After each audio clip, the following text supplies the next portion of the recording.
कलिंग नगर में विस्थापन विरोधी जनमंच पक्षर शहीद दिवस अनुष्ठित। कलिंग नगर गुलिकांड घटना को पूरीला 19 वर्ष। विस्थापन विरोधी जनमंच पक्षर गुरुवार दिबा 12 घटिका समय शहीद स्मृति समावेश अनुष्ठित हो जाइछि। विरोधी जनमंच सहित से सामिल होइछन्ति विस्थापित उन्नयन परिषद। 2006 जानुआरी 2 तारिख रे घटितिला कलिंग नगर गुलिकांड, जो पुलिस गुली निहत होते 14 जन आदिवासी। सेहीपरि आदिवासी आक्रमण जड़े पुलिस हाबिलदार मृत्यु घटी। इतिमध्य बीती 19 वर्ष हेले लोकों मनरू लिभिना से कला दिनर स्मृति। से दिन को मन रखापी प्रति वर्ष परि चलित वर्ष जनमंच पक्षर शहीद स्मृति दिवस अनुष्ठित हो जाइछि। विस्थापन विरोधी जनमंच और विस्थापित उन्नयन परिषदर मिलित उद्यम विशेष कार्यक्रम अनुष्ठित हो जाइछि। प्रथमे गुलिकांड स्थली रे चंपाकोइल स्मृतिस्तंभ पाखरे दिरी दुलु सुनम पूजा करी श्रद्धासुमन अर्पण करथिले। परे सहस्राधिक आदिवासी पुरुष और महिला कंपनी एवं पूर्व सरकार विरोध में शोभायात्रा रे सामिल होइतिले। लोकों को बलपूर्वक विस्थापित करी कंपनी प्रतिश्रुति रखुनथिबारु आगामी दिन में लड़ाई जारी रहिबो बोली चेतावनी दैछन्ति उभय विरोधी और सपक्षवादी आदिवासी। शोभायात्रा कलिंग नगर शिल्प अंचल परिक्रमा करी गण सभादाह स्थली वीरभूमि पड़िया पहुंचीला। सेठारे थिबा गण समाधि स्थली रे प्रत्येक शहीद को लाल सलाम जणाइथिले विस्थापन विरोधी एवं सपक्षवादी। आदिवासी नेता माने लाल पताका उत्तोलन करिया परे सेठारे एक स्मृति सभा समावेश आयोजन कराइथिला, जोंथरे दीर्घ 19 वर्ष तलर सही संघर्षमय गाथा को अवधारणा कराइथिला। एथिसह न्यायिका तदंत रिपोर्ट रे निजर असंतुष्ट व्यक्त मध्य करथिले।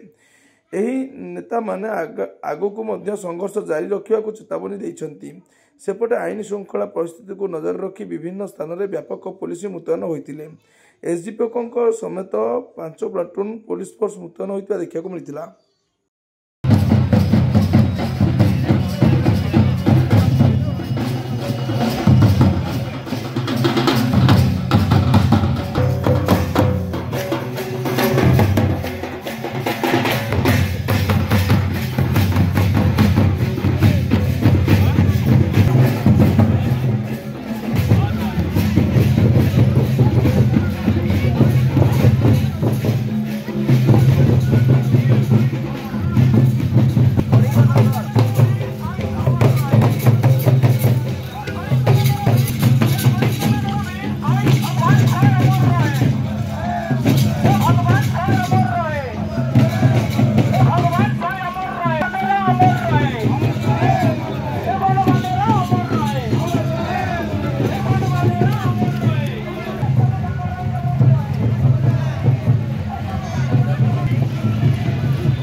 शहीद मुक्ता